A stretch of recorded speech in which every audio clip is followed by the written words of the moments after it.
पितृदोष को ख़त्म करने के लिए क्या करें? यदि आपके घर में पितृदोष लगा हुआ है तो उसके लिए ऐसा कौन सा उपाय करें ताकि ये आपके घर से ख़त्म हो जाए, क्योंकि पितृदोष लगना सबसे ही गलत होता है, अशुभ होता है। हमें अपने पितरों को कभी नाराज़ नहीं करना चाहिए और ये विशेष ध्यान रखना चाहिए कि वो हमेशा हमसे प्रसन्न रहे।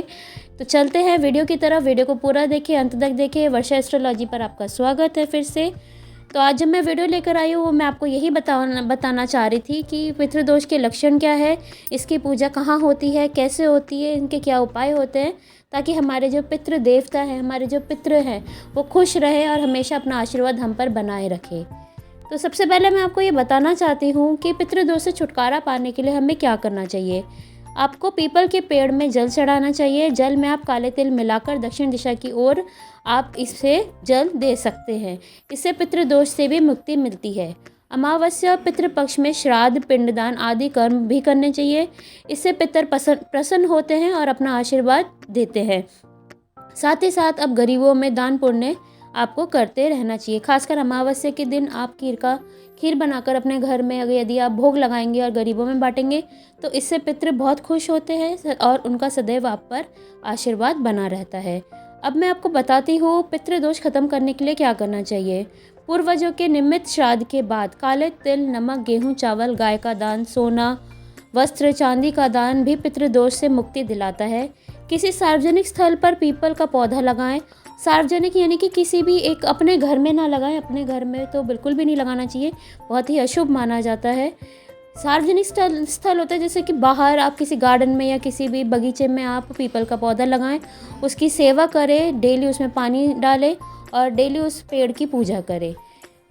तो अब मैं आपको ये बताऊंगी कि घर में पितृदोष के लक्षण क्या है। देखिए, अगर आपको घर में कुछ ऐसे संकेत मिलते हैं कि आपके घर में लड़ाई हो रही है, कलेश हो रहा है, धन की हानि हो रही है, पैसा रुक नहीं रहा है या पैसा कंटिन्यू लगी जा रहा है, किसी की बीमारी में, किसी की चीज़ में सेविंग नहीं हो पा रही है, या तुलसी का सूखना, ये सबसे बड़ी इसका संकेत है कि तुलसी का सूखना है। और आपके घर में कोई भी पेड़ पौधे ऐसे हैं जो मुरझा गए हैं, सबसे पहले तो तुलसी जी ही आती है। लड़ाई झगड़ा बढ़ रहा है तो इससे भी आपके घर में पितृदोष लगता है। तो यही है इसके सबसे महत्वपूर्ण लक्षण। अब इनकी पूजा कहाँ होती है? वैसे तो मैं आपको बताना चाहती हूँ कि पितृदोष यदि आप पर लगा हुआ है तो आप कोशिश करें कि आप गया जी जाएँ, वहाँ जाके आप पिंडदान करें, वहाँ पे सभी पितरों की पूजा करें। कि यदि आप वहाँ पे कर देते हैं, वहाँ पर जाकर पूजा कर देते हैं तो आप सारे ही पितृदोष से मुक्त हो जाएंगे। और आपको हर साल श्राद्ध भी नहीं करना होगा। आप बस हर साल उस तिथि पर, जिस तिथि पर आपके बड़े या बुजुर्ग गए या आपके घर का कोई भी सदस्य आपके परिवार में कम हो गया, उस तिथि में आप दान पुण्य कर सकते हैं, जैसे कि अभी मैंने आपको वीडियो में बताया है। दान करने के बाद आप हर अमावस्या को खीर का भी दान कर सकते हैं।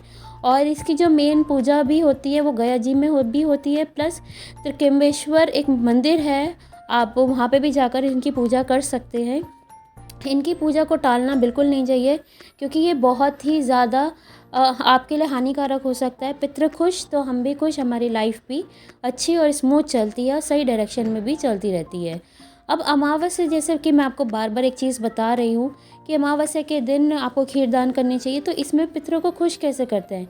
इस दिन दान पुण्य और श्राद्ध कर्म से करने से पितरों को खुश किया जा सकता है। इसलिए किसी ज़रूरत को वस्त्र, फल आदि का आदि का दान करें, क्योंकि अगर यदि आप किसी ज़रूरतमंद को ये सब चीज़ें देते हैं तो वो खुश होता है, अपना आशीर्वाद देता है। इससे पितृ दोष भी दूर होता है, प्लस पितृ भी खुश होते हैं। इस दिन पितृ स्तोत्र और पितृ कवच का पाठ करना भी बेहद शुभकारी माना जाता है। अब मैं आपको एक बताती हूँ कि इनके जो देवता है उनका क्या नाम है, और साथ ही साथ मैं आपको एक मंत्र भी बताना चाह रही हूँ। जैसा कि आप स्क्रीन में देख रहे हैं, ओम मृत्योर्मा अमृतः गमः। ये जो मंत्र है, ये आप जब पितरों की पूजा कर रहे हो या फिर आप उनके बारे में कुछ सोच रहे हो, तब आप ये मंत्र गा सकते हैं। अरम्य पितरों के देव हैं, अरम्य को प्रणाम है, हे पिता पितामह और प्रतिमह, तथा हे माता मातामह और प्रतामह, आपको भी बारंबार प्रणाम। आप ये लाइनें जो आप स्क्रीन पर देख रहे हैं, आप ये बार बार बोलेंगे तो इससे पितृ भी खुश होते हैं। ये आप तब बोल सकते हैं जब आप ये कार्य कर रहे हो, कैसे कोई दान पुण्य कर रहे हो या अमावस्या के टाइम पे, या जैसे कि पितरों की पूजा आप करा रहे हो तो आप उस टाइम पर ये बोल सकते हैं। अब आपको मैं ये बता देती हूँ कि पितरों का आशीर्वाद कैसे मिलता है। पितृपक्ष में किए गए तर्पण से पूर्वजों का आशीर्वाद मिलता है और घर में हमेशा सुख शांति बनी रहती है। इससे हिंदू धर्म में इन दिनों का खास महत्व है। पितृपक्ष पर पितरों की मुक्ति के लिए कर्म किए जाते हैं।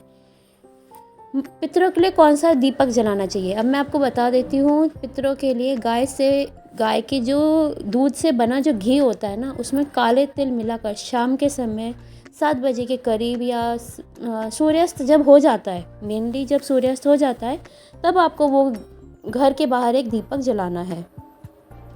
पितरों का भोजन क्या होता है? सबसे ज़्यादा तो उनका जो अच्छा भोजन होता है वो खीर होती है, जो दूध और चावल से बनी हुई होती है। वो उनको बहुत ही प्रिय होती है। यही वजह है कि पितृपक्ष पितरों को खीर पूड़ी का धूप देते हैं और पितरों के नाम ब्राह्मण भोज कराते हैं। बिना प्याज लहसुन का होता है खाना सारा, ये तो आपको अच्छे से पता ही होगा। पूजा में जितना भी खाना बनता है वो सारा बिना प्याज लहसुन का होना चाहिए, शुद्ध होना चाहिए। और कभी भी आप ध्यान रखें, चावल जो होता है जिससे खीर बनती है इनकी, वो साबुत होना चाहिए। श्राद्ध का खाना बनाते समय जौ, मटर और सरसों का उपयोग करना भी श्रेष्ठ माना जाता है। घर में पितरों का स्थान कहाँ होना चाहिए?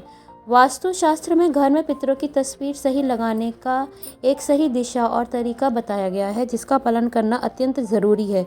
क्योंकि हमारे ये जो दक्षिण वगैरह, दक्षिण, उत्तर, पूर्व, पश्चिम है, यदि आप इन सबको आप इम्पोर्टेंस नहीं दोगे तो आपकी लाइफ में नेगेटिविटी बनी रहेगी। इसलिए आपको बहुत अच्छे से ध्यान देना होगा कि जो आपके पितृ की जो पूजा है, इनको जो स्थान देना चाहिए वो हमेशा आपको उत्तर दिशा की ओर लगानी चाहिए। साथ ही पितरों का मुख दक्षिण दिशा की ओर होना चाहिए। आशा करती हूँ कि आपको मेरी ये वीडियो पसंद आई होगी। ऐसी और भी वीडियो मेरे चैनल पर है और मैं आगे भी लाती रहूँगी।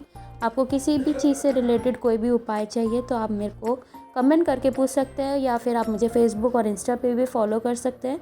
आप मुझे डायरेक्ट DM करें, मैं आपका वहाँ पे आपके क्वेश्चन का आंसर दूँगी। और आशा करती हूँ कि आपको वीडियो पसंद आई होगी। चैनल को सब्सक्राइब कर दीजिए जो मेरे चैनल पर नए हैं, लाइक शेयर भी कर दीजिएगा। मिलते हैं नेक्स्ट वीडियो में, तब तक के लिए बाय, टेक केयर।